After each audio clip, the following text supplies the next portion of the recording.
Peu d'actrices ont su maîtriser l'équilibre entre une sensibilité artistique profonde et une célébrité durable comme Juliette Binoche.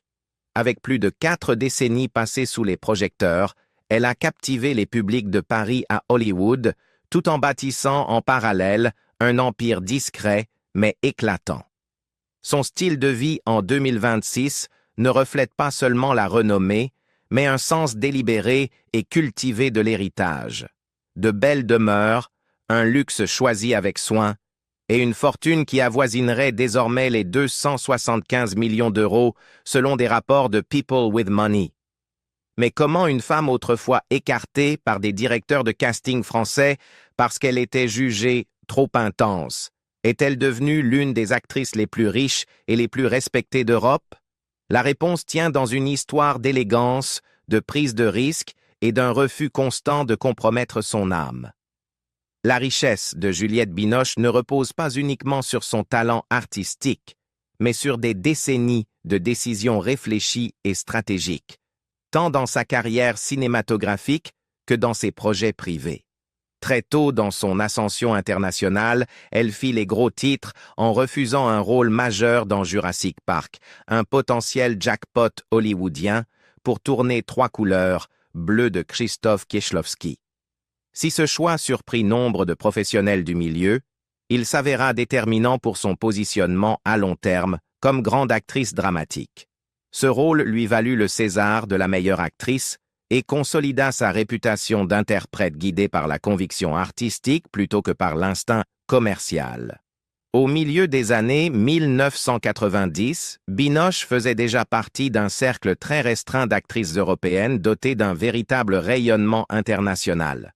Sa prestation dans Le Patient anglais, qui lui valut l'Oscar de la meilleure actrice dans un second rôle en 1997, la propulsa au cœur d'Hollywood, lui ouvrant l'accès à des contrats internationaux, à des accords sur les recettes et à des flux de royalties qui élargirent considérablement ses revenus. À partir du début des années 2000, son cachet par film se situait, selon les informations disponibles, entre 600 000 et 800 000 euros, les productions les plus prestigieuses dépassant largement ces montants. D'après le magazine français Le Point, elle a également négocié des crédits de productrice sur plusieurs de ses projets tardifs, augmentant encore ses gains grâce à une participation aux bénéfices. Une part significative de sa fortune provient des contrats de publicité et des accords de licence. En 1995, Binoche signa un important contrat pluriannuel avec Lancôme pour devenir l'égérie mondiale du parfum Poème. L'accord, renouvelé en 1999, ne fut pas seulement très lucratif, il aurait rapporté plusieurs millions d'euros, mais ouvrit aussi la voie à d'autres partenariats prestigieux. Par la suite, elle devint ambassadrice de la marque de soins botaniques de luxe Omoyé et lança sa propre ligne de parfums, l'Eau de Juliette, qui continue de générer des revenus annuels grâce aux ventes en ligne et à une distribution en boutique en France, au Japon et en Corée du Sud. En dehors du monde du divertissement, Binoche a diversifié ses revenus grâce à des investissements soigneusement choisis. Les médias financiers français rapportent qu'elle possède un portefeuille immobilier conséquent, comprenant des biens situés dans le centre de Paris, dans le sud de la France, ainsi qu'une résidence symbolique à la campagne acquise en 2023. Bien que cela n'ait jamais été confirmé officiellement, des sources du secteur évoquent également une participation minoritaire dans un club de football parisien de 2e division, réputé pour son centre de formation. Dans le domaine de la mode, elle lança en 2019 la marque de vêtements Binoche Séduction, proposant des basiques féminins éco-responsables à la coupe française. La ligne s'est depuis élargie à une collection capsule en collaboration avec les Galeries Lafayette. Par ailleurs, Binoche est copropriétaire d'un petit groupe de restaurants en expansion en Île-de-France. Le bistrot phare chez la grosse Juliette se veut à la fois hommage et clin d'œil ironique, proposant des plats rustiques inspirés de son enfance et de ses tournages. Le concept s'est étendu à 2 autres adresses, ainsi qu'à un pop-up saisonnier en Provence. Ses proches confirment qu'elle gère ses finances avec une rigueur remarquable. Elle est connue pour examiner ses rapports d'investissement dans le moindre détail, et ses amis la décrivent comme obsessionnellement organisée lorsqu'il s'agit de contrats, de droits de propriété intellectuelle et de planification à long terme. Elle a investi dans l'art contemporain et moderne, soutient des start-up écologiques et détient un portefeuille d'actions européennes de premier ordre, notamment dans les marques éthiques et la construction durable. Selon People with Money, Juliette Binoche aurait gagné environ 96 millions d'euros entre décembre 2024 et décembre 2025. Un chiffre qui inclut les revenus liés aux films, les royalties de licence, la valorisation immobilière et les retours sur ses investissements. Cette progression, soit près de 60 millions d'euros de plus que l'année précédente, aurait fait d'elle l'actatrice française la mieux payée d'Europe en 2025. Avec une fortune désormais estimée à 275 millions d'euros, Binoche a atteint non seulement la reconnaissance critique et internationale, mais aussi une indépendance financière durable fondée sur la discipline, l'éthique et une croissance intentionnelle. Pendant des années, Juliette Binoche a vécu dans une maison qui reflétait parfaitement son esprit, artistique, intellectuel et profondément personnel. Sa demeure de Vaucresson, paisible commune à l'ouest de Paris, nichée entre Versailles et Saint-Cloud, était bien plus qu'un simple refuge. C'était son sanctuaire. Les intérieurs, photographiés en 2016 par Marianne Rosenstiel, dévoilaient un univers de fauteuils en velours, de miroirs marocains, d'étagères en bambou débordant de livres et d'attrape-rêves suspendus à des portes en bois brut. Le décor murmurait des histoires de voyage, de films, d'amour et de solitude. Ce n'était pas seulement la maison d'une célébrité, c'était un lieu de création. Bien qu'elle n'y vive plus aujourd'hui, cette maison reste une part indélébile de son histoire. Dans des entretiens, Binoche a confié préférer désormais le 15e arrondissement de Paris, son quartier d'enfance, mais Vaucresson demeure gravé dans sa géographie émotionnelle. En mai 2023, Juliette Binoche révéla au magazine Marie-Claire avoir acquis une nouvelle résidence secondaire dans le village natal de son père, Jean-Marie Binoche, célèbre mime, metteur en scène et sculpteur. Sans nommer précisément le lieu, il est connu pour être une commune rurale et paisible, chargée de souvenirs d'enfance et de liens familiaux forts. La propriété n'est ni un domaine luxueux, ni une retraite architecturale ambitieuse, mais une maison modeste et symbolique, choisie pour sa valeur émotionnelle et ancestrale. Binoche expliqua « J'ai besoin de créer un lieu où mes enfants pourront retrouver leurs racines quand je ne serai plus là. » Soulignant son désir de transmettre un héritage de sens à ses enfants, Raphaël Hallé et Hannah Magimel. Achetée alors qu'elle entrait dans la soixantaine, cette maison est décrite comme un projet transgénérationnel plutôt que comme un investissement immobilier. Des proches indiquent qu'elle comprend une bâtisse en pierre traditionnelle, un petit jardin et un aménagement simple, fidèle aux valeurs de Binoche. Enracinement, transmission et authenticité. Elle aurait personnellement supervisé les rénovations intérieures afin de préserver la structure d'origine tout en l'adaptant à un usage durable pour ses enfants. En 2026, Juliette Binoche réside dans une maison de ville raffinée, mais volontairement discrète, située dans le 15e arrondissement de Paris, son quartier d'enfance est celui qu'elle a souvent qualifié en interview de « quartier de cœur ». La propriété se trouve à l'arrière d'une cour privée confidentielle, accessible uniquement par un passage fermé, garantissant à la fois sécurité et intimité, à l'abri des regards de la rue. L'immeuble est une construction parisienne classique, estimée du début du XXe siècle, avec des façades en pierre restaurées et de hautes fenêtres à double vitrage. À l'intérieur, la maison s'étend sur environ 180 mètres carrés, répartis sur 3 niveaux, et comprend un jardin privé entouré de murs, une rareté absolue dans le Paris intramuros. Selon des rapports architecturaux et des articles de Le Figaro et Elle Décoration, l'intérieur conserve une cheminée en pierre fonctionnelle, des sols en chêne massif et une bibliothèque en mezzanine remplie d'ouvrages philosophiques, de scénarios et de carnets à noter. La cuisine est équipée d'appareils haut de gamme à haute efficacité énergétique, tandis que le salon a conservé ses moulures de plafond d'origine. Malgré sa renommée internationale, Binoche a volontairement évité toute modernisation excessive. Elle privilégie des matériaux comme le lin, la terre cuite et le bois brut, fidèles à son attrait de longue date pour les textures naturelles et un mode de vie durable.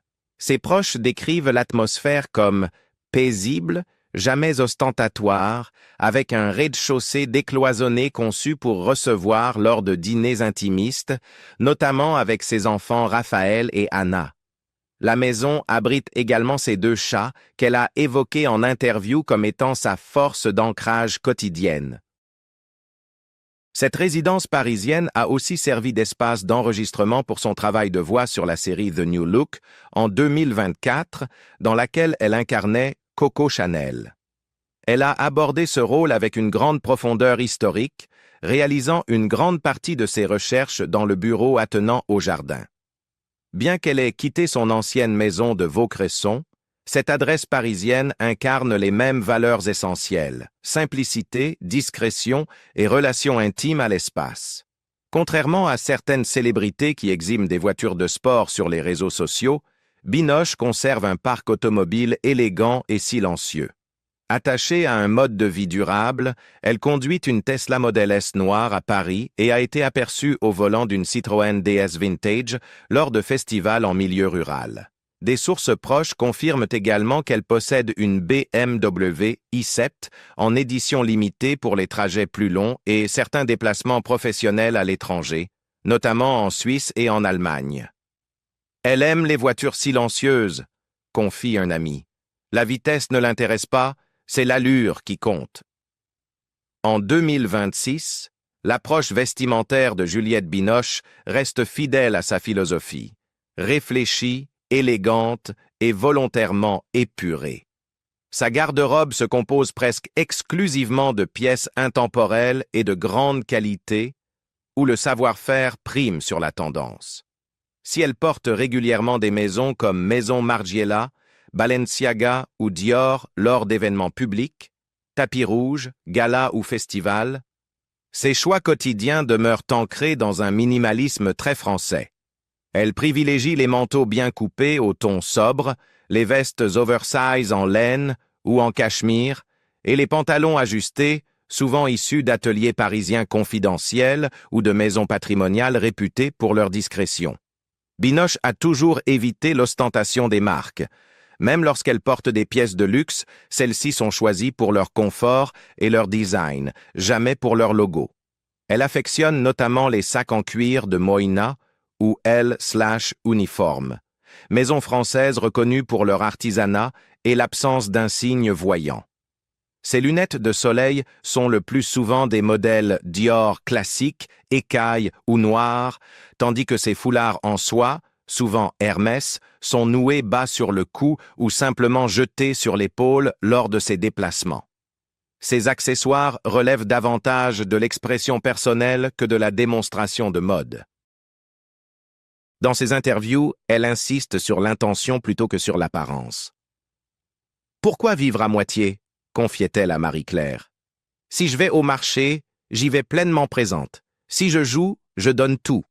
Et si je m'habille, c'est avec intention, pas pour impressionner. » Cet état d'esprit se reflète dans son dressing, décrit par ses proches comme méticuleusement organisé. L'espace comprendrait un vaste système de rangement séparé par saison et usage, privilégiant les matières naturelles comme la soie, le lin et le coton biologique. Binoche choisit des vêtements qu'elle peut porter pendant des années, les faisant souvent retoucher pour accompagner l'évolution de ses rôles ou de son corps. Sa collection de bijoux est tout aussi mesurée et signifiante. Elle possède plusieurs bagues anciennes en or datant des années 1920 et 1930, offertes ou acquises au fil de ses voyages, ainsi que des créations contemporaines minimalistes de designers français tels que Charlotte Chesnay et Pascal Monvoisin. Parmi ses objets les plus précieux figure un pendentif en diamant fin qu'elle aurait reçu de son père, Jean-Marie Binoche, avant son décès en 2019. Rarement porté en public, ce bijou est pour elle une source de force et de mémoire, notamment lors de rôles émotionnellement exigeants. Dans l'ensemble, ses choix vestimentaires en 2026 ne sont pas seulement l'expression d'un chic parisien, mais celle d'une femme qui s'habille avec autonomie, mémoire et respect conscient d'elle-même. Juliette Binoche est mère de 2 enfants. Raphaël Allais, né en 1993 de sa relation avec le plongeur professionnel André Allais, et Anna Magimel, née en 1999 de sa romance très médiatisée avec l'acteur Benoît Magimel. Bien qu'elle protège farouchement leur vie privée, elle a parfois partagé la manière dont ses enfants ont façonné sa vision de l'héritage, de la création et de la transmission. Anna Magimel, aujourd'hui âgée de la vingtaine avancée, s'est progressivement tournée vers le cinéma. Ayant grandi au milieu des plateaux de tournage, des scénarios et de longues discussions artistiques, elle a développé une compréhension instinctive du jeu et de la narration. En 2022, elle est apparue aux côtés de sa mère dans Avec amour et acharnement de Claire Denis, où les critiques ont souligné une alchimie à l'écran troublante, brouillant les frontières entre fiction et réalité. Au-delà du jeu, Anna s'intéresse également au développement et à l'analyse de scénarios. Binoche a confié à plusieurs reprises, notamment dans C'est à vous et Marie-Claire, que sa fille est souvent l'une des premières lectrices de ses projets. Elle me dit ce qu'elle ressent, et elle a généralement raison, a-t-elle déclaré. Anna serait également impliquée, selon certaines sources, dans des réunions de production en phase préliminaire pour des projets choisis, notamment ceux qui explorent les thèmes du traumatisme intergénérationnel ou de l'identité féminine. Raphaël Allais, en revanche, a choisi une vie plus éloignée des projecteurs. Aujourd'hui âgé du début de la trentaine, il évoluerait à la croisée des technologies numériques et des arts, participant à des projets mêlant installation en réalité augmentée et art génératif. Selon Vanity Fair France, Raphaël a étudié au Royaume-Uni et parle couramment l'anglais et le français, ce qui fait de lui un collaborateur régulier de projets transfrontaliers liant art visuel et intelligence artificielle. Peu présent sur les réseaux sociaux et absent des cercles mondains, il entretient néanmoins une relation très proche avec sa mère, qui le décrit comme intensément créatif à sa manière et comme quelqu'un qui absorbe le monde avec une précision silencieuse. Juliette Binoche a souligné à plusieurs reprises son désir de transmettre à ses enfants non seulement une réussite financière, mais aussi quelque chose de plus intangible. Un ancrage intellectuel, une curiosité artistique et un profond sens des origines. L'achat, en 2023, d'une résidence secondaire dans le village natal de son père, pensé comme un héritage à long terme pour ses enfants, s'inscrit dans cette démarche. Je veux créer un lieu où ils pourront se sentir enracinés quand je ne serai plus là, confiait-elle à Marie-Claire. À ses yeux, le véritable héritage dépasse largement les comptes bancaires et les propriétés. Il s'agit de transmettre une vision du monde façonnée par les livres, le silence, le courage et la liberté de poser des questions dérangeantes. Raphaël et Anna incarnent ces valeurs chacun à leur manière, l'un à travers une innovation contemplative, l'autre par une expression artistique incarnée. Malgré une fortune estimée à plus de 275 millions d'euros en 2026, Juliette Binoche a toujours utilisé sa notoriété et ses ressources pour soutenir des causes humanitaires et sociales, en particulier celles liées à la protection de l'enfance, aux droits des femmes et à la durabilité environnementale.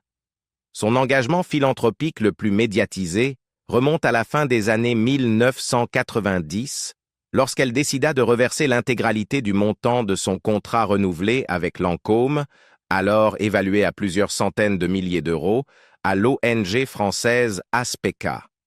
Ces fonds ont permis la construction d'un foyer permanent pour des orphelins cambodgiens à Battambang, qui fonctionne encore aujourd'hui et porte son nom. Elle a conservé un rôle actif au sein de l'organisation, non seulement par son soutien financier, mais aussi par des échanges personnels et des visites régulières. En 2026, elle parraine toujours 5 enfants par l'intermédiaire d'Aspeka, finançant leur scolarité et leurs besoins essentiels. Au-delà de cet engagement de longue durée, Binoche soutient plusieurs autres organisations internationales, dont Médecins sans frontières et la Fédération internationale pour les droits humains. Ces dernières années, elle s'est également tournée vers les questions de justice environnementale, s'associant à des réseaux de lutte contre le changement climatique en France et rejoignant d'autres figures culturelles pour défendre des standards de production cinématographique plus écologiques. Elle a soutenu des pétitions pour la reforestation de l'Amazonie, participé à des campagnes éco-responsables portées par des associations comme On est prêt et pris publiquement position contre l'usage du plastique à usage unique dans les industries de la mode et du cinéma. En 2020, elle a cosigné une lettre ouverte aux côtés de 200 autres artistes, appelant à une action politique immédiate face à l'urgence climatique. Et elle apparaît régulièrement dans des forums publics et des panels politiques pour plaider en faveur d'une responsabilité écologique accrue dans le secteur créatif. Binoche est également connue pour son féminisme sans concession. Elle a souvent dénoncé l'agisme et le sexisme dans l'industrie du cinéma, en Europe comme à Hollywood. Lors de conférences de presse et dans des entretiens accordés à Le Monde, The Guardian ou Libération, elle a publiquement interpellé réalisateurs et studios afin qu'ils créent des rôles plus complexes et plus authentiques pour les femmes de plus de 50 ans. Elle a refusé des scénarios qui réduisaient les personnages féminins à des clichés et a déclaré travailler fréquemment avec les scénaristes pour retravailler les dialogues ou les parcours des personnages afin de garantir leur dignité et leur autonomie. « Je n'ai pas peur d'être qualifiée de difficile », a-t-elle confié un jour. Difficile est souvent un code pour dire intransigeante. Son engagement public s'étend également au mentorat de jeunes actrices en France et à l'étranger, notamment celles qui construisent leur carrière dans l'ère post-#MeToo. Elle participe à des initiatives en coulisses visant à améliorer l'égalité femmes-hommes sur les plateaux et conseille régulièrement des producteurs afin de promouvoir des pratiques de recrutement plus inclusives, tant dans les équipes artistiques que techniques. Pour Binoche, le luxe ne se limite pas aux garde-robes de créateurs, aux adresses exclusives ou aux rôles prestigieux. Selon ses propres mots, le véritable luxe réside dans la capacité à faire des choix délibérés sans dépendre du regard extérieur. Le luxe, c'est pouvoir dire non. Non aux scénarios qui sonnent faux, non aux partenariats qui ne me correspondent pas, non au bruit, confiait-elle à Vanity Fair en 2024. En 2026, Juliette Binoche continue de jouer, de choisir avec soin et de s'investir profondément dans son art. Parmi ses projets récents figurent un nouveau film de Claire Denis avec Robert Pattinson, ainsi qu'une mini-série Netflix, encore confidentielle, consacrée à l'Europe de l'après-guerre. Elle demeure la seule actrice française à avoir remporté le prix d'interprétation féminine à Cannes, Berlin et Venise, un triplé artistique que peu pourront jamais égaler. Et si elle pourrait se retirer demain dans un confort absolu, elle ne le fera pas. Non par besoin d'argent, mais parce que, comme elle l'a un jour exprimé, jouer, c'est toucher l'abîme et se sentir vivant.